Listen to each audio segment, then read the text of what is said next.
What's going on, everybody? Welcome back to the Truzz the Bank podcast. And it's here. The best, maybe the second best, okay? I mean, maybe the third best. The pre-Super Bowl show is probably the best. We haven't done one yet, but that's probably the best. Maybe the post-Super Bowl show is the best. Draft day is great, but the preseason show is always a ton of fun. We are here. The NFL season starts in 2 days, starts on Thursday. Chiefs, Lions. I'm sorry to anybody that has Travis Kelce in fantasy. Just hyperextended his knee. I feel sorry for you guys. I think I'm playing against him, so I'm okay with that. But gonna be a ton of fun in this season. Guys, we always love having fun in these pre-game streams, post-game streams, and obviously the videos throughout the week. But in today's, kind of preseason show, we will be going over the offensive X factor, the defensive X factor, and whether or not players will be able to win certain awards. We'll be talking about Offensive Rookie of the Year, Defensive Player of the Year, MVP. Can the Ravens have any of those? We'll talk about all that and more. And also, if you guys have topics that maybe we don't discuss in this episode, come to the pregame show on Sunday. We'll answer all those questions there. We'll be going live. Ravens play at 1 o'clock. We'll be going live at noon Eastern time, getting ready for football. But Joshua, I don't know how many people know this. I bring it up every time we do this segment. But this is the first segment we ever did. Offensive X Factor for the Baltimore Ravens.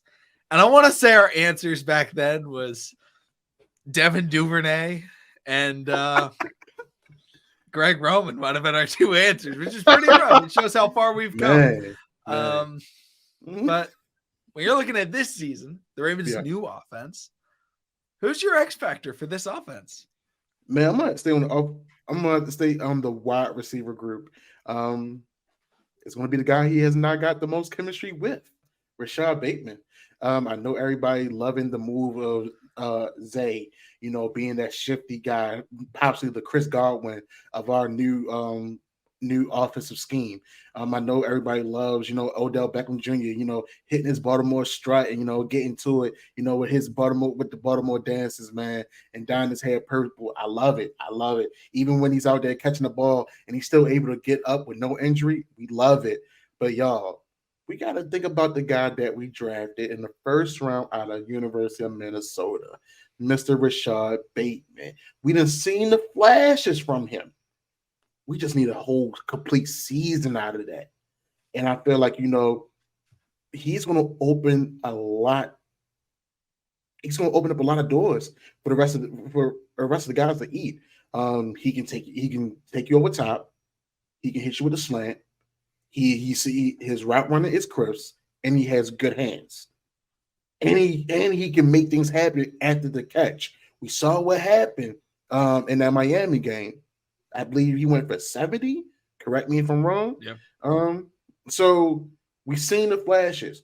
We need a whole complete season out of Mr. Rashad Bateman. I know everybody's trying to say, his numbers are going to be limited because, he's just coming back from injury, or him and Lamar don't have the chemistry.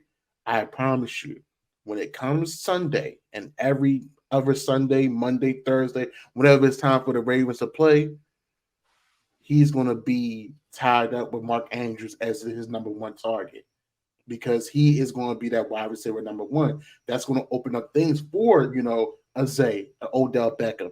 Because if you're expecting Odell Beckham to get as many targets as Mark Andrews, I say you're wrong.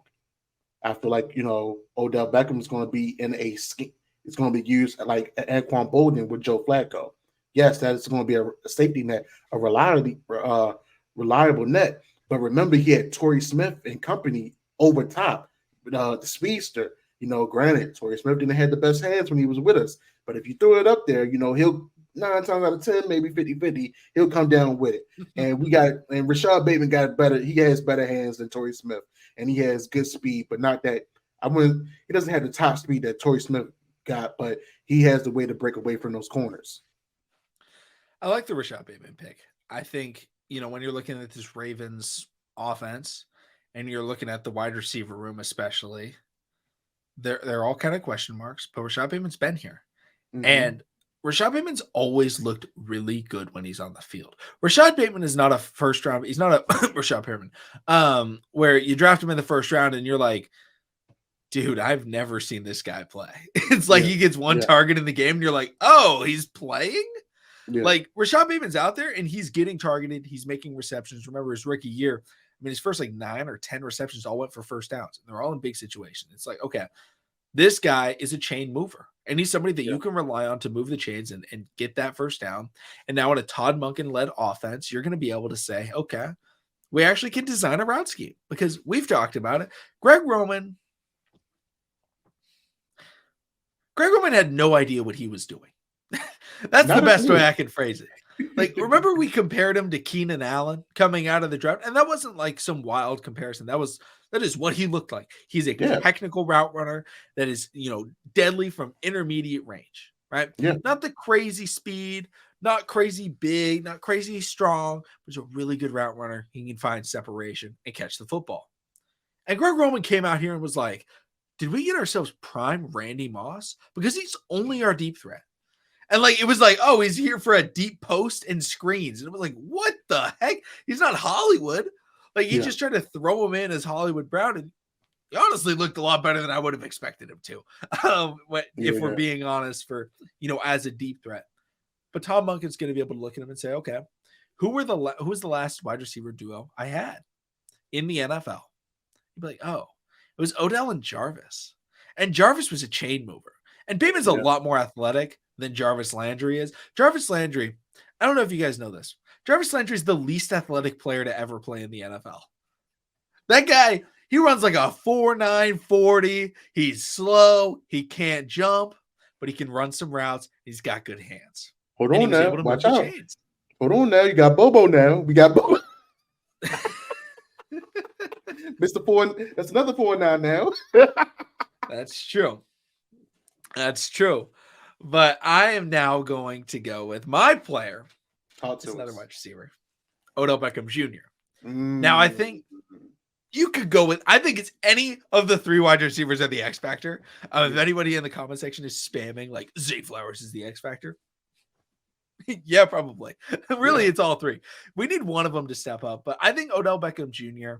and how he looks coming off of the injury. Me saying he's the X Factor isn't saying he's got to put up prime Odell numbers.